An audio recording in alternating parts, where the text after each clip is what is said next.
Today we're going to look at fitting the Schwalbe Ultremo ZX tyre to these Shimano tubeless rims. Now this is a tubeless tyre, that means there's no inner tube. It's a format that's not been that popular in the road bike world, although very well used in mountain biking where it helps avoid pinch flats. People don't really see the advantage. So we're going to look at a couple of things: how hard they are to fit, because they're notorious for being very difficult to fit, tubeless tyres, how hard they are to get inflated and on the rims, and also the weight of them, because the weight savings, you'd think without an inner tube you'd be saving a lot of weight, but in fact the tyres themselves are heavier. This is one I did earlier, and this is the wheel we're going to be fitting it on. It's actually got a Hutchinson Equinox tyre, which is okay as a trainer tyre. I actually had Continental GP 4000s on the wheels, but the back one I cut the sidewall going over a drainage ditch, which I wasn't too impressed about, but they're supposed to be fairly fragile. So we'll take this tube off and we'll have a look at what we need to do the fitting. So I actually bought these tubeless tyres as a kit. This comes in a nice little presentation box with 2 tubes. It also includes the stuff you need to fit them, which is some fitting glue. I think it's probably just washing up liquid. Dog blue, which is a fluid that you put inside the tube, and that seals the tube. And it also, if you get a small puncture, it will repair the puncture as you're going along, which is quite a good safety point. And it includes a valve key, because you need to take the valve out to actually put the dog blue in there. Other thing you need is a tubeless rim, such as this Shimano Altegra rim, or one that you've prepared with a tubeless kit, and a tubeless valve already fitted into the rim. And we'll now see about fitting the tyre. Let's put the tyre on first. Now, tubeless tyres have a reputation of being extremely difficult to fit, at least road tubeless.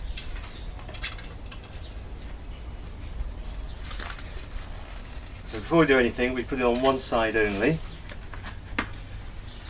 which is the easy part.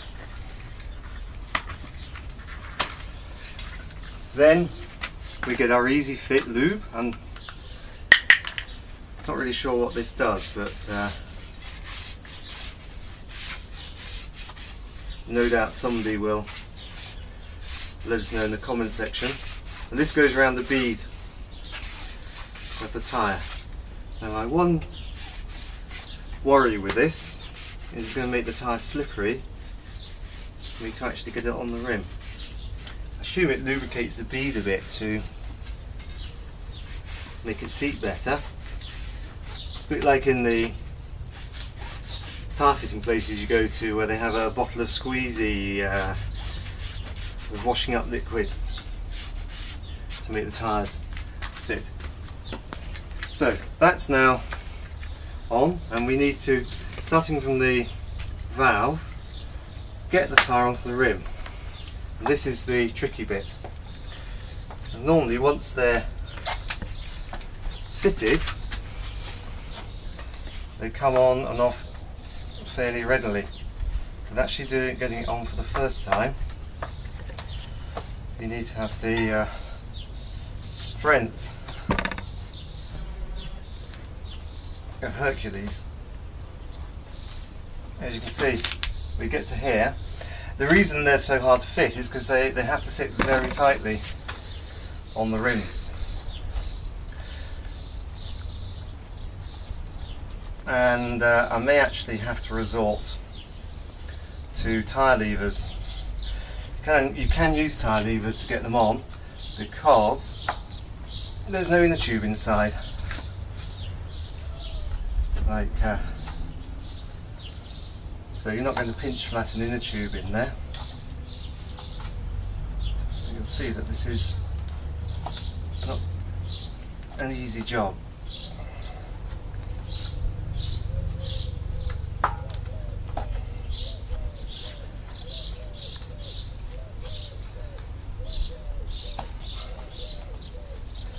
But we're getting there.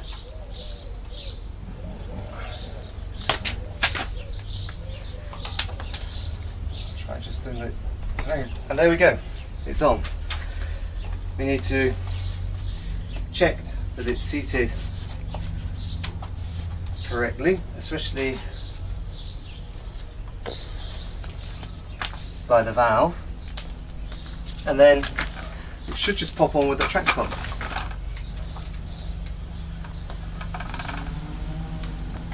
Test it out.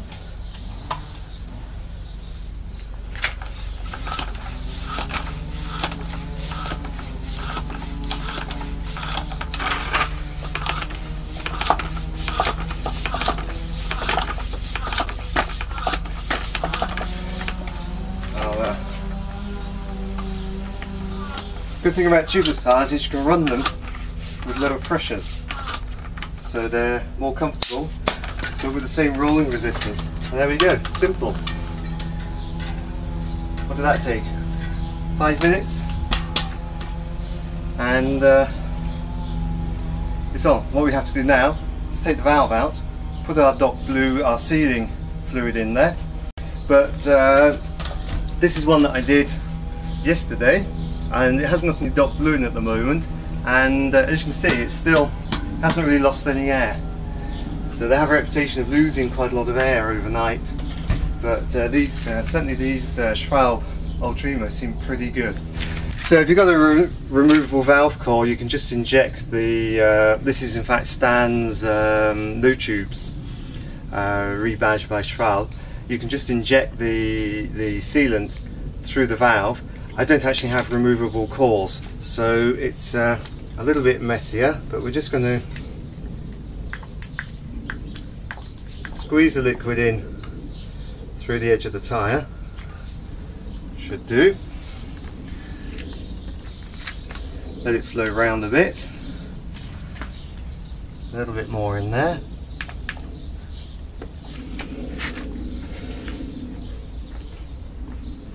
And then pull the tyre back on. You see it pops on fairly easy, and then we spin the wheel around to get the sealant to flow around nicely, and repump the tyre. We're going to put about 100 psi in. No need to put in 120 or whatever you'd have put in with your old tyres. They run well on lower pressures. This is the weight of the old tyre and tube, more or less 1660. Well, let's see, what was it, 1660, and we'll just get this wheel on the scales.